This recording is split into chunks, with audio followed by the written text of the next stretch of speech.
Hoje vamos falar sobre o uso da coenzima Q10 para insuficiência cardíaca. Meu nome é Giovana Ortega Bevilacqua e esse é um trabalho da disciplina de IFC 4. Você tem insuficiência cardíaca ou conhece alguém que tenha insuficiência cardíaca? A resposta para essa pergunta normalmente é sim. Afinal, a insuficiência cardíaca é a via final comum das doenças do coração. É também a principal causa de internação no Brasil em pessoas acima de 60 anos. Acomete também 1 em cada 5 adultos com idade maior de 40 anos.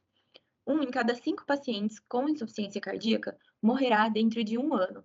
E 3 dos maiores fatores de risco para seu desenvolvimento estão em ascensão, como idade, obesidade e diabetes. A insuficiência cardíaca é a incapacidade do coração de bombear o sangue de maneira adequada e pode ser classificada em direita ou esquerda. A insuficiência cardíaca direita é a incapacidade do ventrículo direito de bombear o sangue. Assim, ele fica represado no sistema venoso e gera sintomas como turgência jugular, ascite, edema, hepatomegalia e reflexo hepatojugular. Já a insuficiência cardíaca esquerda é a incapacidade do ventrículo esquerdo de bombear o sangue e causa sintomas como falta de ar, também chamado de dispneia, cianose, fadiga, taquicardia e dispneia paroxística noturna, que é dispneia ao se deitar para dormir. Esses sintomas podem ser classificados em uma escala, de acordo com a New York Heart Association, a NYHA. Quanto maior a classificação nessa escala, maior a gravidade da doença e mais proeminentes são os sintomas. Outra forma de classificação é se a insuficiência cardíaca tem fração de ejeção preservada ou reduzida. Na fração de ejeção reduzida, o ventrículo esquerdo se enche de sangue sem alterações, porém não tem força para bombear, e a porcentagem do sangue ejetado é pequena. Já na insuficiência cardíaca diastólica, o volume do ventrículo esquerdo é pequeno, porém não há alterações na porcentagem do sangue bombeado. Em ambas situações, há pouca quantidade de ml de sangue ejetado. A insuficiência cardíaca, por ser a via final comum das doenças cardiovasculares, pode ter várias etiologias, como infartos agudos do miocárdio, arritmias, doenças de Chagas e entre outros. Por apresentar diversos sintomas, muitos pacientes devem tomar vários remédios, certo? E você já ouviu falar na suplementação da enzima Q10? A coenzima Q10, também chamada de ubiquinona, é uma substância presente em todas as células do nosso organismo e participa dos processos de produção de energia. Apesar de ser produzida no nosso organismo, ela também pode ser suplementada e trazer benefícios como redução de colesterol, redução de triglicérides, redução de ácidos graxos livres, melhora dos sintomas de depressão e atua com ação antioxidante. Mas qual a relação da coenzima Q10 com a insuficiência cardíaca? Ao envelhecermos, temos a redução da produção endógena da coenzima Q10 e um aumento da prevalência dos pacientes com insuficiência cardíaca, uma patologia que cursa com o aumento do estresse oxidativo nas células do coração. E adivinhe onde a coenzima atua? Isso mesmo, diminuindo esse estresse oxidativo. Agora você deve estar se perguntando: eu conheço muitas pessoas com insuficiência cardíaca, mas por que poucos, ou até nenhum, tomam essa coenzima? Porque o médico não me disse nada disso antes. Vou agora te ajudar a responder essas perguntas. As orientações dadas pelos médicos são baseadas em evidências científicas. As evidências científicas são resultados obtidos através de pesquisas. Existem vários tipos de pesquisa, sendo considerada a melhor evidência as revisões sistemáticas com meta-análise. Esses estudos estão no topo da pirâmide, e assim, se realizados de forma correta, as respostas que eles trazem são as mais próximas da verdade que a ciência consegue determinar. A revisão sistemática é um tipo de estudo em que são selecionados diversos estudos com o mesmo tema e eles são comparados entre si por simulações estatísticas, o que é chamado de meta-análise. Assim, antes de iniciar a pesquisa, deve-se formular um PICO, um acrônimo em que auxilia na pergunta de pesquisa e na busca de evidências, em que P corresponde à população, I à intervenção, C às comparações e O aos desfechos.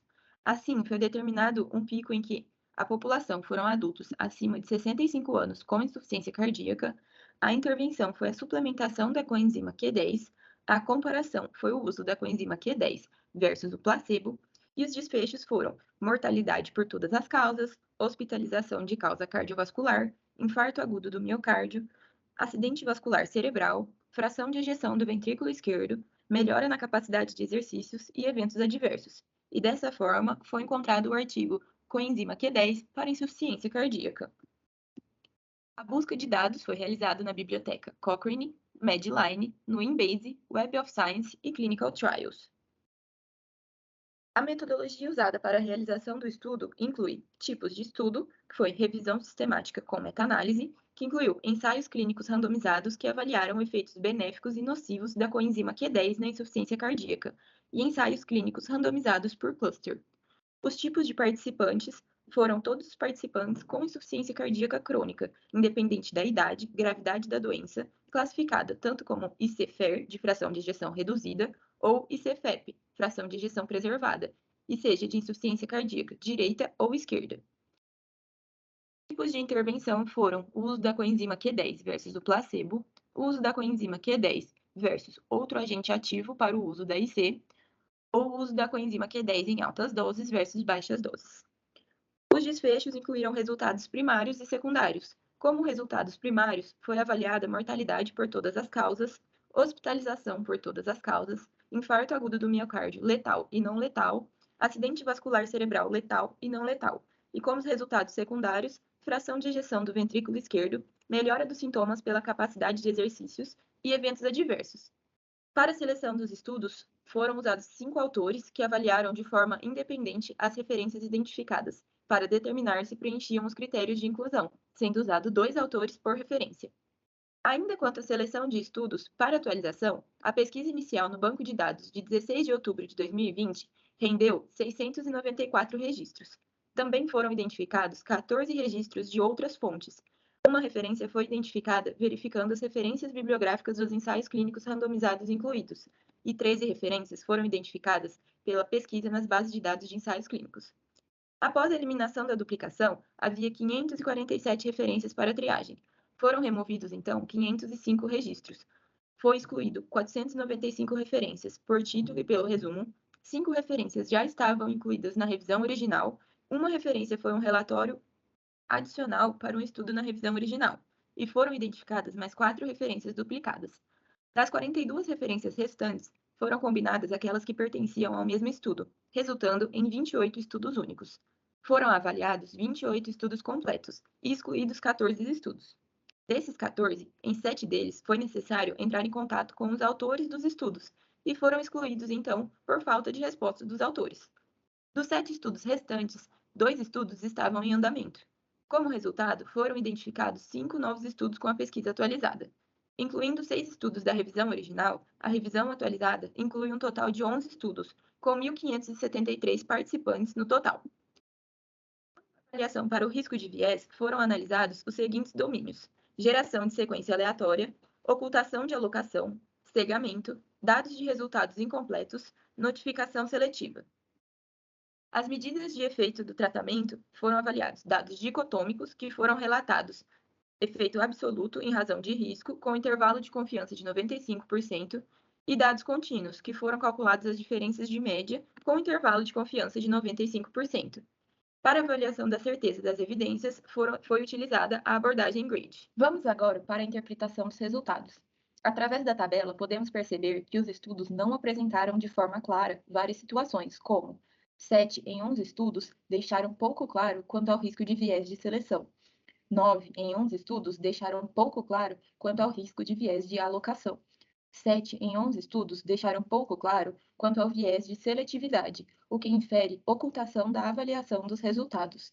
E 8 em 11 estudos possuem alto risco de viés, pois apresentaram resultados incompletos. Um ponto positivo foi quanto ao cegamento dos participantes e pesquisadores, que apresentou baixo risco de viés em 10 dos 11 estudos. Sendo assim, apenas um estudo teve alto risco de viés nessa situação. Dessa forma, podemos tecer uma crítica quanto ao estudo, já que houve falta de informações em diversas situações. Para analisar melhor os resultados, vamos agora à interpretação do gráfico Forest Plot. No gráfico Forest Plot, a linha vertical representa o risco relativo quando foram usados dados dicotômicos, ou diferença de média quando foram usados dados contínuos. Dessa forma, podemos notar que foram incluídos 2 estudos que avaliaram o desfecho de hospitalizações por insuficiência cardíaca. O losango preto, na última linha desse gráfico, representa a sumarização dos resultados de ambos estudos, que, ao não ultrapassar e não cruzar a linha vertical que representa o risco relativo, pode-se concluir que a coenzima Q10 é favorável a esse desfecho, ou seja, diminui as hospitalizações. Já quanto à fração de ejeção do ventrículo esquerdo, tivemos 7 estudos que foram avaliados através da diferença de média, por serem dados contínuos avaliados em porcentagem. Podemos ver resultados muito diferentes entre os estudos, e a sumarização desses resultados mostra que não há um desfecho estatisticamente significante com o uso da coenzima ou não, pois houve muita diferença entre os resultados, um grande intervalo de confiança e um toque à linha vertical que representa a diferença de média. Assim, os resultados foram inconclusivos quanto à melhora da fração de ejeção do ventrículo esquerdo. O desfecho de mortalidade por todas as causas, infarto agudo do miocárdio e AVC, foram avaliados principalmente pelo estudo de Mortensen, de 2014, que, diferente dos outros estudos, em que os outros compararam apenas o grupo experimental em uso de coenzima Q10 e o grupo controle em uso de placebo, no estudo de Mortensen, o grupo experimental foi composto pela terapia padrão mais a coenzima Q10 e o grupo controle foi composto pela terapia padrão mais o placebo. Nesse caso, quanto às causas de mortalidade geral, o gráfico não toca a linha longitudinal de risco relativo. Assim, a coenzima Q10 provavelmente reduz o risco de mortalidade quando comparado ao grupo controle. Já quanto ao infarto agudo do miocárdio, o gráfico mostra um intervalo de confiança muito extenso e a transposição da linha horizontal pela vertical, o que nos indica que não houve diferença significativa para os desfechos de infarto agudo, seja com o uso da enzima ou com o grupo controle. Quanto ao AVC, também há a transposição da linha horizontal pela vertical, o que também indica que não houve diferença significativa para esse desfecho com o uso da coenzima ou com o grupo controle. Ao comparar a capacidade de exercícios físicos através do teste da esteira, em que foi avaliada a duração em segundos, 3 estudos avaliaram esse desfecho, e ao olhar pelo losango que sumariza os resultados, podemos ver mais uma vez que houve a transposição do eixo de diferença de médias. Assim, não há diferença significativa entre os pacientes que fizeram uso da coenzima Q10.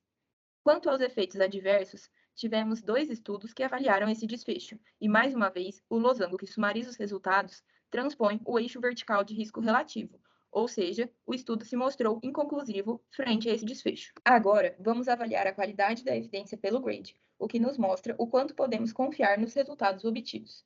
Como comentado anteriormente, ao avaliar a mortalidade por todas as causas, temos uma certeza da evidência de grau moderado, e esse grau de certeza foi rebaixado por um nível devido à indiretividade.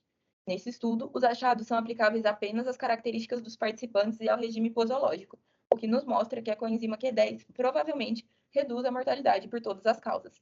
Quanto ao infarto agudo do miocárdio e o acidente vascular cerebral, além do gráfico anterior nos mostrar que não houve diferença significativa entre o uso da coenzima Q10 e o grupo controle, o GRADE nos mostra um grau de certeza da evidência como baixo, em que foi rebaixado devido à imprecisão. O tamanho do efeito tem um intervalo de confiança muito amplo, que inclui as possibilidades de danos substanciais, ou seja, os resultados são inconclusivos. Já quanto às hospitalizações por insuficiência cardíaca, foram inclusos 2 estudos na meta-análise, e apesar do gráfico anterior mostrar que a coenzima Q10 reduz o número de hospitalizações por insuficiência cardíaca, a qualidade de evidência nos mostra um grau de certeza moderado. Quanto à fração de ejeção do ventrículo esquerdo, através do gráfico analisado anteriormente, os resultados foram inconclusivos, e o GRADE nos mostrou que o grau de certeza da evidência é muito baixo. Quanto a esse desfecho, o grau de certeza foi rebaixado por 2 níveis devido ao risco substancial de viés. Dentro dos 7 estudos incluídos, o viés de seleção não ficou claro em 6, o viés de desempenho foi alto em 1 e o viés de detecção não ficou claro em 3 estudos e foi alto em um deles. O viés de atrito foi alto em 4 estudos, o viés de relato não ficou claro em 3 deles e foi alto em um estudo. Já quanto à capacidade de exercício, além do gráfico anterior não apresentar diferença entre os pacientes que fizeram uso da coenzima Q10 e o grupo controle, o grau de certeza da evidência foi muito baixo e foi rebaixado devido ao risco de viés. Os 3 estudos incluídos tinham risco pouco claro de viés de seleção e detecção e alto risco de viés de atrito. 2 deles também tinham risco pouco claro de relatar viés. Para eventos adversos, temos um grau de certeza da evidência baixo, e foi rebaixado devido à indiretividade. Assim, evidências de nível moderado mostram que a coenzima Q10 provavelmente reduz o risco de mortalidade por todas as causas e diminui as hospitalizações por insuficiência cardíaca, o que foi visto em 2 estudos. Os resultados foram inconclusivos para o risco de infarto agudo do miocárdio e acidente vascular cerebral. Embora muitos estudos tenham relatado sobre a fração de ejeção do ventrículo esquerdo, evidências de baixa qualidade nos deixam incertos sobre o efeito da coenzima Q10. A coenzima não foi associada a melhores resultados para a duração de exercícios na esteira, e os resultados para eventos adversos associados à coenzima Q10 foram inconclusivos. Assim, pode-se concluir que o uso da coenzima Q10 tem provável benefício na redução da mortalidade por todas as causas e hospitalização por insuficiência cardíaca. Porém, atualmente não há evidências convincentes para apoiar o uso da coenzima Q10, seja como medicação adicional ao tratamento padrão ou em seu uso de forma isolada. Também não há evidências para refutar o uso da coenzima Q10 na insuficiência cardíaca. Assim, a necessidade de ensaios clínicos randomizados de alta qualidade com tamanho grande de amostra, comparando doses padronizadas de coenzima Q10 e placebo. Dessa forma, podemos responder à pergunta inicial do porquê a coenzima Q10 é raramente ou nunca utilizada nos pacientes com insuficiência cardíaca. Vimos que ainda não há evidências seguras quanto ao uso dessa droga e, portanto, existe a necessidade de ensaios clínicos com maior qualidade.